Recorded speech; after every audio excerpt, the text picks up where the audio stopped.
If a tree falls in a forest and no one is around to hear it, does it make a sound? Well, that is the question that philosophers and scientists have pondered for centuries.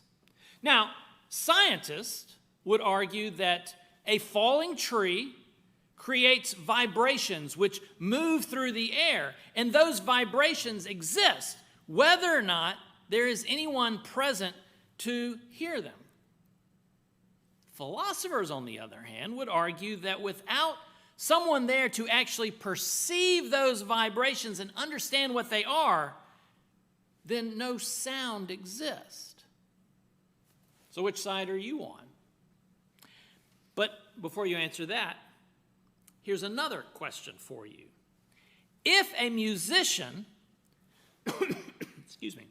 if a musician performs in a public space and no one listens, has the musician truly played? Don't answer that. You don't. Yes, it is an odd question.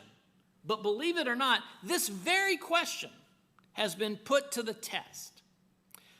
Back in 2007, the violinist Joshua Bell performed incognito in a subway station in Washington, D.C. Joshua Bell is arguably one of the finest violinists of our age. He was born in Indiana in 1967. He's a child. At age 4, his parents noticed that he had collected rubber bands from around the house and stretched them across the handles of his dresser drawer. And then he would pull the drawers out and pluck the rubber bands, mimicking the notes that he had heard his mother play on the piano. His parents arranged for formal violin lessons just right away. And at age 14, Bell soloed with the Philadelphia Orchestra. At 17, he played Carnegie Hall. He was quite the prodigy. As an adult, Bell has performed with nearly every major orchestra in the world. Now, almost as interesting as the musician is the instrument which he plays. Today, Bell performs on what is called the Gibson Stradivarius, and it was built in 1713 by the acclaimed violin maker. Bell purchased this violin in 2001 for close to $4 million. And today it's valued at over $14 million. Not that he's selling. So it was on January the 12th, 2007, a Friday if you're interested, at 7:51 a.m., that Joshua Bell quietly walked into a metro station in D.C. He was dressed casually in jeans and a long-sleeve T-shirt, wearing a baseball cap. He removed his priceless violin from its case and laid the case on the ground. And he, for good measure, tossed in a few dollar bills and coins in the case just to prime the pump. And then he began to play. Bell played for 43 minutes. And he didn't play popular tunes that the average person would recognize. He started off with a piece called Chaconne from Johann Sebastian Bach's Partita No. 2 in D minor, which I've never heard of. But Bell describes this as a spiritually powerful piece. It is also incredibly difficult. And from there, he played Franz Schubert's Ave Maria, and so on. This impromptu street performance was not some random event. It wasn't Bell waking up one morning and deciding, I'm going to go busk in the subway and earn a few dollars. No. All this was carefully orchestrated and organized by the Washington Post newspaper as an experiment of sorts. There were reporters from the Post there watching the crowd. A hidden video camera was recording everything that took place. But the premise of the experiment was very simple. What would happen if a world-renowned talent with a multi-million-dollar instrument, began to play anonymously in a public space, what would happen? Well, the answer is nothing. Nothing's going to happen. In the 43 minutes that Bell performed, exactly 1,097 people walked through the metro station. And of those 1,097, only 7 stopped to listen for any amount of time. The rest just kept going. It wasn't all for naught. Bell did collect $32 in his violin case. But to put that in perspective, on stage, he commands about $1,000 a minute. So why didn't more people stop to listen to this musician? I mean, could they not recognize the greatness that was right there in front of them?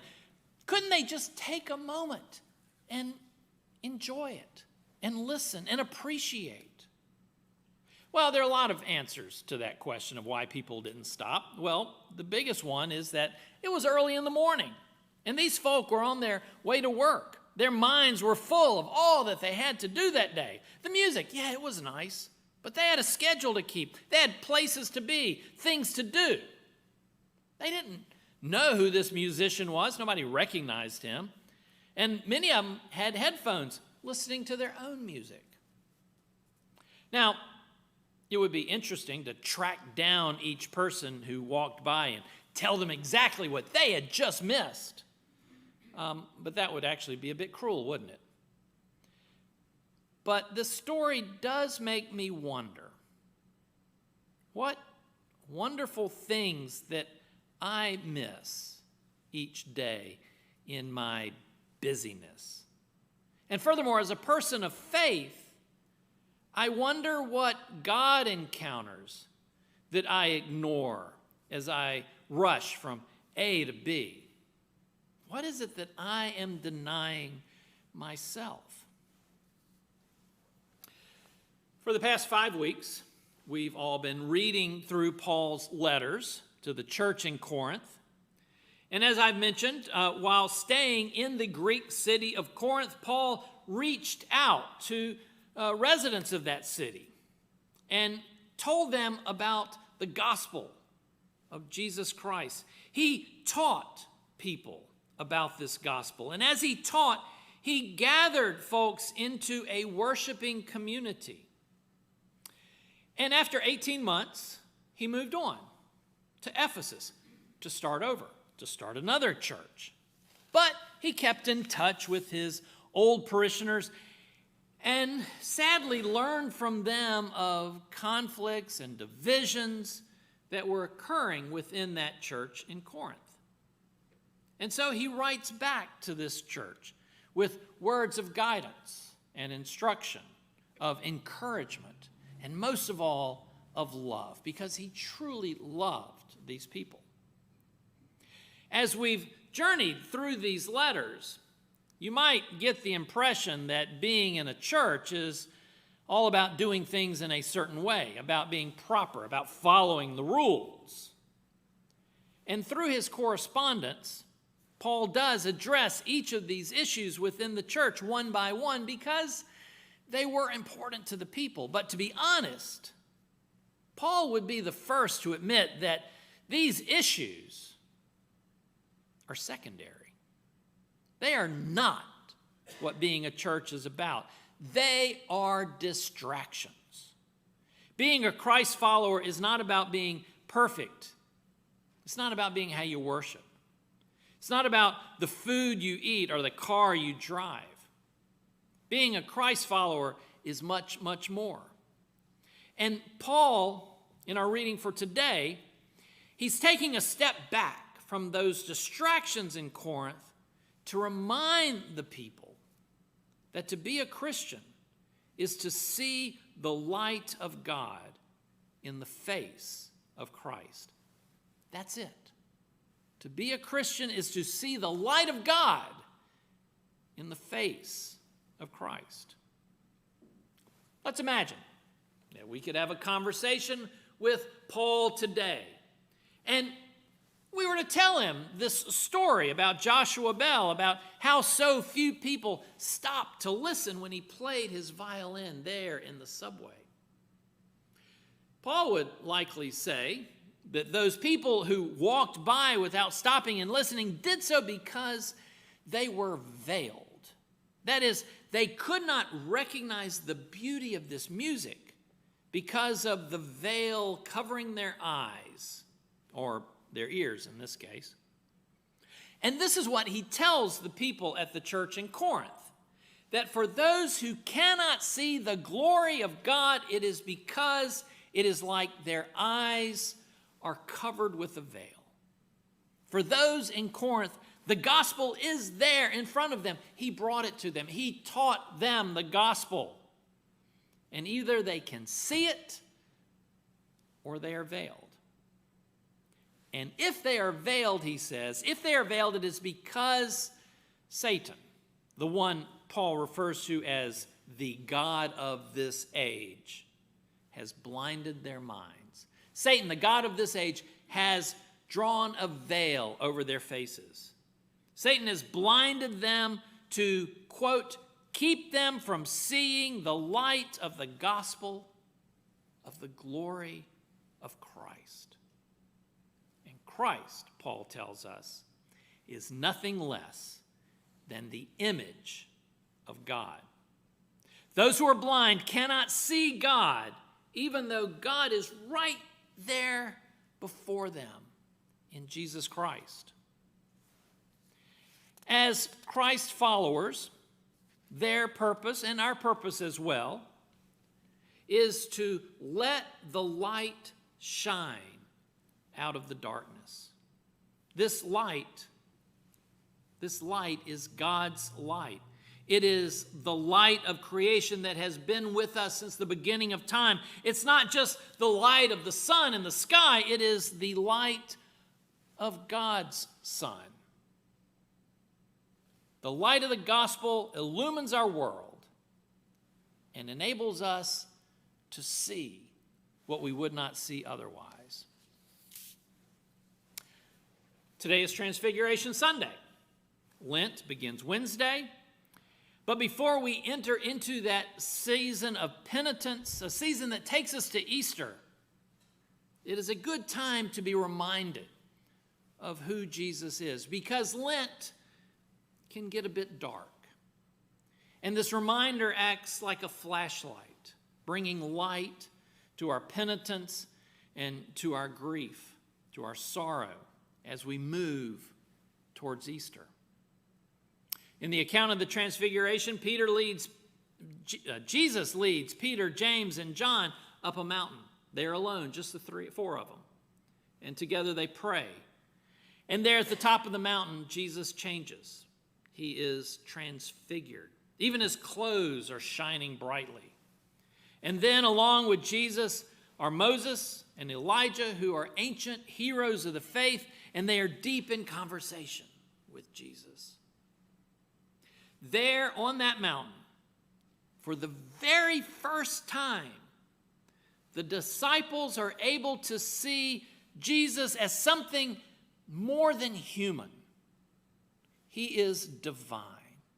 His face and his being reflect the glory of God. And although they had not seen this before, this is indeed the true Christ that they have been following.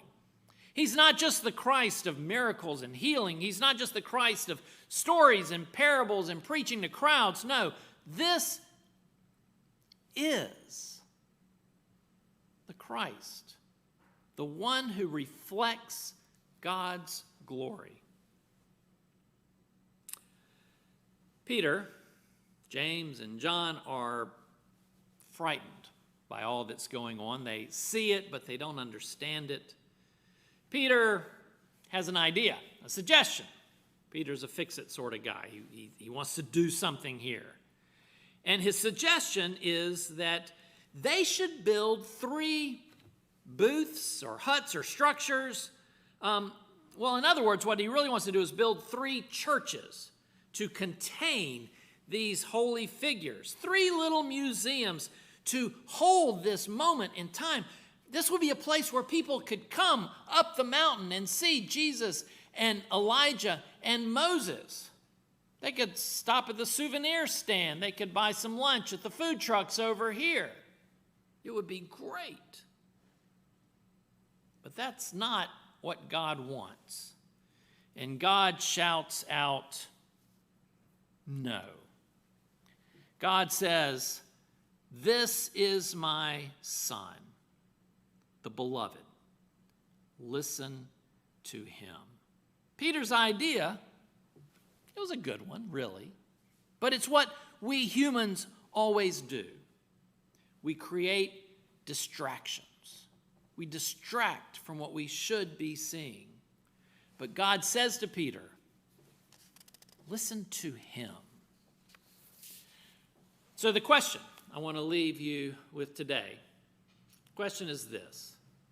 In your everyday lives, whether it is outside the church or in this church, are you a victim of distractions? Do you get sidetracked by the demands that blind us to God's presence, from the demands that keep us from listening to the words of God's Son? Are we like those people walking through the metro station? They can't hear the glorious music that is right there in front of us. Are we willing to confront the question if what we are doing each moment, is it a distraction or is it part of our mission? Being a follower of Christ is not easy. We are sinful. We are broken. We are easily distracted by what is not our primary, what is not primary to our goal of loving God. What we have to remember and what we have to make the focus of our lives every day is to see the glory of God in the face of Christ and listen to him. Amen.